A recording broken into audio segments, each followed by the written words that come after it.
Well, there was a journalist that was assigned to the Jerusalem Bureau who took an apartment overlooking the Wailing Wall. And every day when she looks out, she sees an elderly Jewish man praying vigorously. So the journalist goes down and introduces herself to him. And she asks, as you come here every day to the wall, how long have you done that, and what are you praying for? And the gentleman replies, I have come here to pray every day for 25 years, and in the morning I pray for world peace, and then for the brotherhood of man. I go home, have a cup of tea, and I come back and pray for the eradication of illness and disease from the earth. And the journalist is amazed. How does it make you feel to come here every day for 25 years and pray for these things, she asks. The elderly man looks at her sadly and says, like I'm talking to a wall.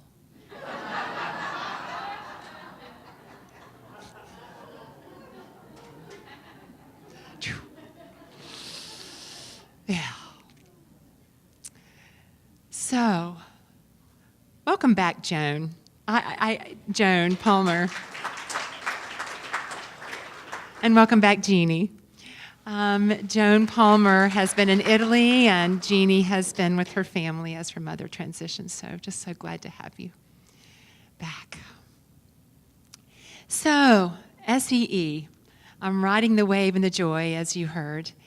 And I wanted to share with you that I taught this week, but I also took a class because in ministry, ministers are required to take continuing education credits every 3 years. And I was due. And so I thought, what a great opportunity to take E.J. Nels's The Spiritual Journey of the Evolving Soul. I think you all know how fond I am of Reverend E.J. She was here last week, she and Paul, and I love Paul so much too. And it was just a wonderful week. And so I took away some pearls, and I wanted to share them with you this morning. So this whole spiritual journey of the evolving soul, we're on this journey, aren't we? And we're evolving. And so Reverend E.J. brings this conversation into something called spiral dynamics. And I could talk for hours about spiral dynamics, and really she is just such a beautiful teacher of it. And so I'm just going to give you kind of an overview, very brief, because it just fits in with what I wanted to share with you this morning. Spiral dynamics is an evolutionary human development model that shows us how we evolve on levels, memes, that represented by different colors, that reflects our values and our abilities to respond to life conditions wherever we are. So basically what it is just a model that shows us how we evolve, how we have evolved from thousands of years ago, and how we're still evolving. We're still evolving. And last week, actually on Friday, the verdict of the Philandro Castile trial, where his mom said, we are devolving, we are not evolving. And that really struck me, and I can imagine how she felt in her heart of grief. And we can look at our world, at some of the things that are happening, where people are suffering, and it can so look like we are not evolving, right? And so what I wanted to share with you today was, I feel comforted by what I learned in this class this week. Because what I learned is that regardless of what's happening in our world right now, regardless of the appearances, we are on a never-ending journey of evolution. We are evolving, folks. We are. We are continuing to raise our consciousness. And E.J. shared with me this quote by a gentleman named Steven Pinker about our world today. According to Steven Pinker, he's a Harvard psychology professor and author of the book, The Better Angels of Our Nature. He shared that there has been a steep decline in worldwide violence, which has been happening over the past few centuries, that this may be the most significant and least appreciated development in the history of our species. The U.S. is actually currently experiencing the lowest homicide rate in over a century. This time in our life is the least violent time that humankind has ever lived. Now, it doesn't exactly look like that, does it? Yeah. But the truth is, we are all evolving. And one of the things that I really took away with me from this week is that, when you're on the spiritual journey and you think you have moved through something and it comes back again. Can anybody relate to that? So you think you've checked the box, and by golly, that thing comes right back around again. The truth is, we're not regressing.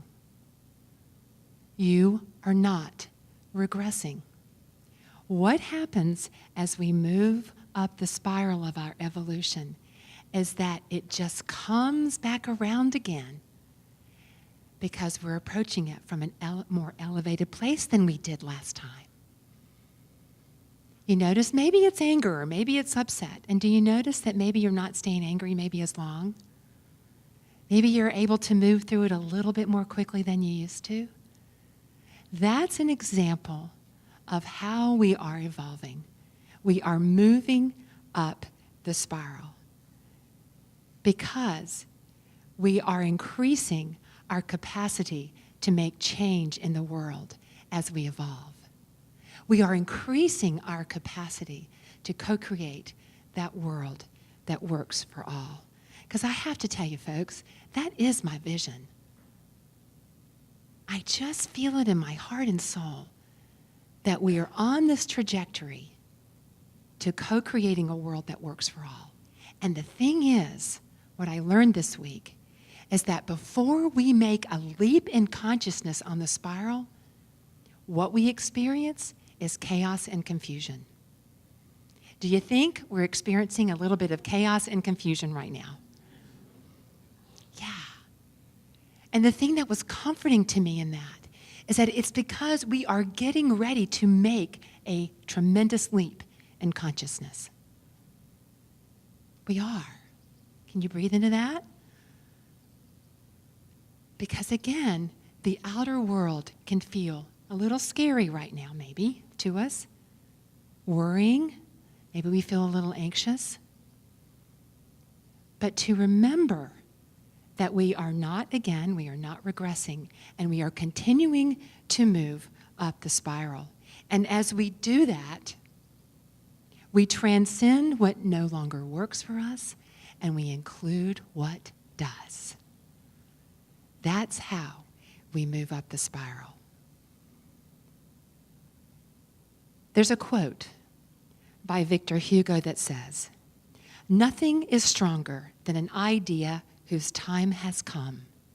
An idea whose time has come is stronger than all the armies in the world." We cannot unraise our consciousness. Mary Mann and Marcy, I don't know if you've heard of her, she wrote the book, Building Your Field of Dreams. And I remember she said, we are either pushed by pain or pulled by a vision. And I actually think it's both. Because folks, what is pulling us up the spiral is our life force. We have an evolutionary impulse. It is, when I taught the 12 powers this week, it is our faculty of life. And it is pulling us ever onward. If you're feeling some divine discontent, that's what that is. That divine discontent is that evolutionary impulse. And sometimes what feels like is kicking us is maybe some life conditions that we're working with right now. Yes. We are on an eternal journey of unfolding. And so what it's calling us to do, EJ said, is to question our assumptions. So what we are doing, if you're feeling this divine discontent, it is just a call for you and me to look and see, what do I need to question right now? What is that evolutionary impulse pulling me into knowing? It is a call for us to do our healing work. So we heal and we bless our lives, and then it's about us getting beyond ourselves. You know, SEE students come here to learn and to grow for their own personal journey. But what they heard a lot about this week is that not only is it for our personal journey, it's for us to share in the world, for us to share our light, for us to give from our beautiful heart, to be a blessing in the world. And there's someone really special that I would like for you to hear from today that has some thoughts about being a blessing in the world.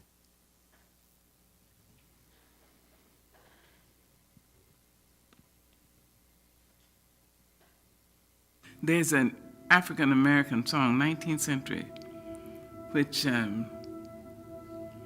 is so great.